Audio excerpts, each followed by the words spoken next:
Welcome to I Don't Mean No Disrespect, y'all.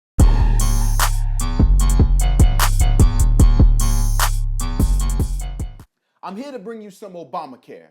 Go ahead, take a second and cry your tears. I'll wait. No, seriously. Go ahead, I'll wait. Obama! I miss you, Obama. Please come back to me. Barry, baby. I know I miss him too.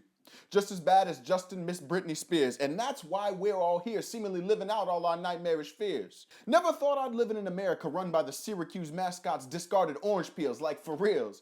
The problem is we're all peers, the liberally educated, empathetic folk who shower each other with intelligent discourse on why there's gentrification, of which many of us are the creation. Meanwhile, the overseers we pay rent to smile as those checks clear. Cletus and Buford out there on their back porch ain't any better, talking about all them city folk over there making tech money cheddar. So they'd rather gas up the black and gray 89 Chevy Blazer and blaze up to the voting booth to do something crazy like make America great again. Look, I'm not trying to be disrespectful. Nah, I'm kidding. Yes, I am.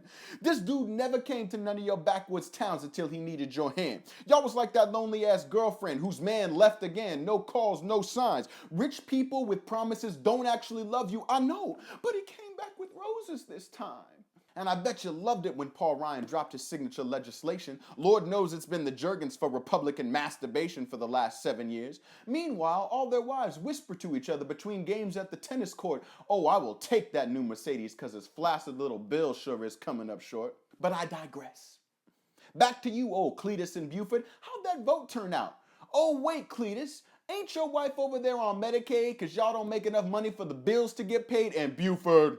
Oh, Buford, you mustn't forget that time. That time Planned Parenthood accepted your daughter you didn't know was having sex to roll through their doors for that damn pregnancy test. Oop, yep, I said it. 14 million more uninsured ACHA. Yeah, you sure got the cure. The cure for that empty recycling bin. Crumble that shit up and toss that shit in. And toss it right in with those executive orders. Bet not tax me for no wall at the border. Why don't you go and tax some of them capital gains? Even Warren Buffett said those rates are insane. And he's a real businessman, you bum little chump. I'm a bone crusher, dog. I ain't never scared, Trump. Talking about loosening regulations on Wall Street. Man, what the hell are you saying? For those of us out on the real world streets graduating back in 2009, I'll tell you a straight up experience. You don't regulate those fools with your life, they'll experiment. Ask everyone with upside down houses, bankruptcy filings, company firings, empty retirements. Ask if they're still feeling the merriment. Ask how many glasses of sherry went straight to the face to help numb the pain of the global financial crisis of which big banking was to blame. Dodd-Frank is just fine for right now, Mr. Twitter.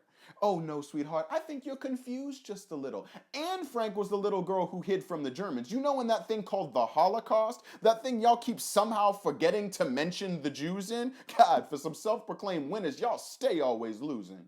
Oof. And don't get me started on cabinet confirmations. Betsy DeVos, she's too dumb to insult. Jeff Sessions, a man the Keebler elves go to consult. He could be the subject of an hour-long rap, so no need to dig him any deeper than that.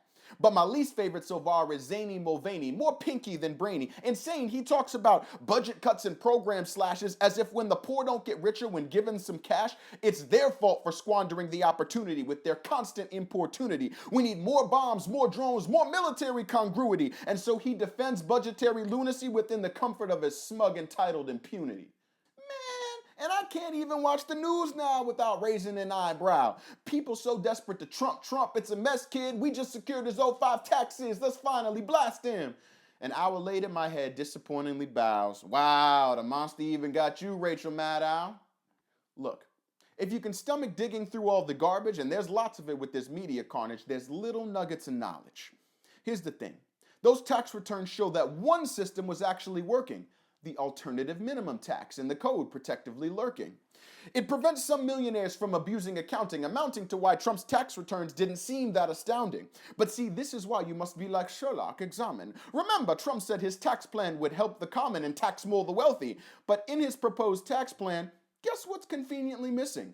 The alternative minimum tax. On all y'all's leg, he's been pissing.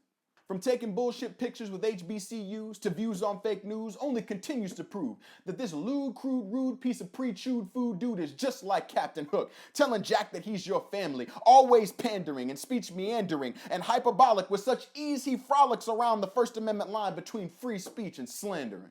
Yet when push comes to shove, he's got to make a decision. It sickens me, the vision of these Slytherin magicians in the cabinet deciding on who and what deserves to get bombed. Look, things have to get done. I ain't saying it's wrong. But when there's deep investigation with Russian implication that voter information was tampered with merited accusation that upon examination there was communication with Trump's team, that's some scary shit. So please forgive me for being trepidatious and slowly losing my patience that this random salesman who's so wildly brazen has control of a military operation. But looking around, I will say this. It's pretty quiet on the Western Front. Those approval rating numbers sure are deep in a slump.